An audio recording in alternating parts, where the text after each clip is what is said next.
As we've continued to highlight week after week, the Roblox Metaverse is truly insane, and there are several reasons why. And that is exactly why today we will be discussing 5 ways the Roblox Metaverse will change gaming as we know it.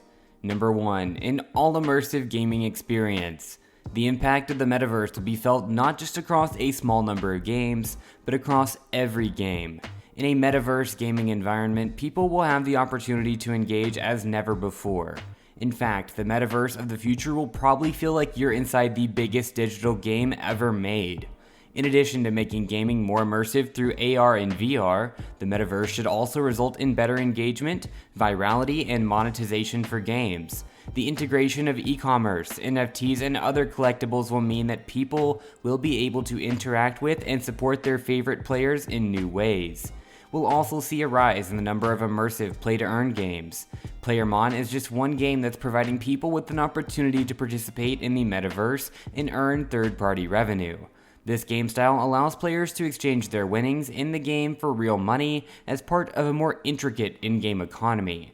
The game does so by providing their tokens, SGEM, which can be earned through the completion of quests. This is a super interesting concept, and alongside what the Metaverse will mean for play-to-earn games, I'm interested to see where gaming and crypto will converge in the future, especially when it comes to the Roblox Metaverse. But that brings us to number 2, the rise of NFTs.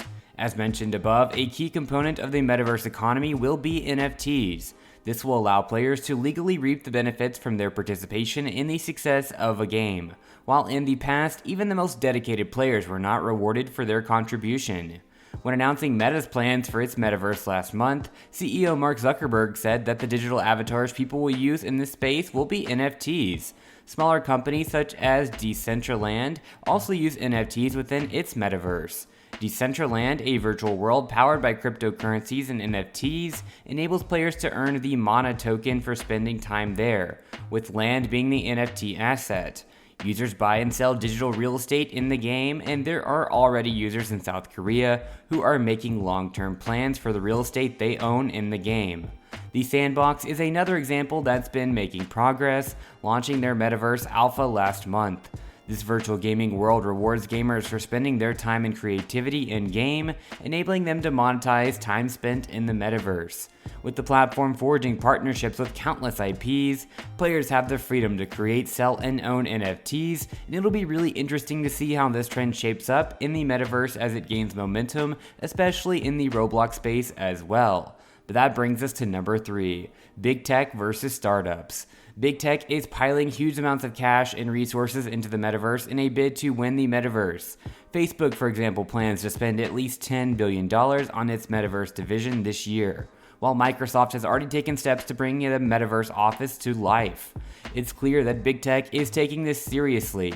Yet while big tech may have popularized the term, it's not just larger companies that are making waves. In fact, some smaller companies have been working on their own versions of the Metaverse for some time now.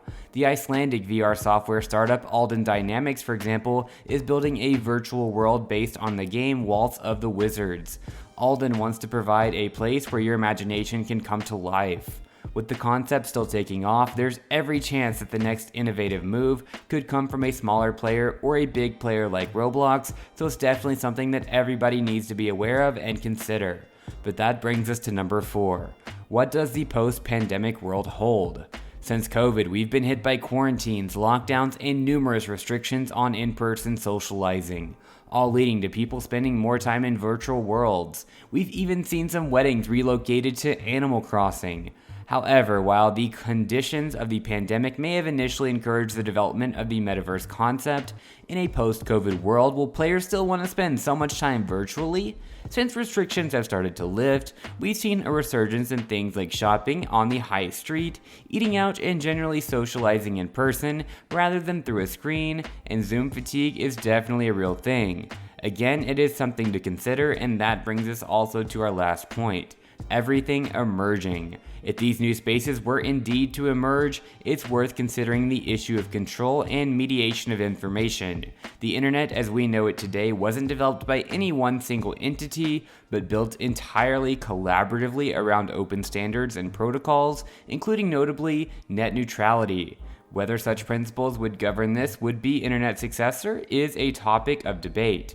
If any company were able to consolidate power over the metaverse's formation and become its de facto gatekeeper, the control they would wield over the dissemination of information and in setting their own commercial and security practices would be enormous. But anyways, guys, those are the 5 ways the Roblox Metaverse will change gaming as we know it.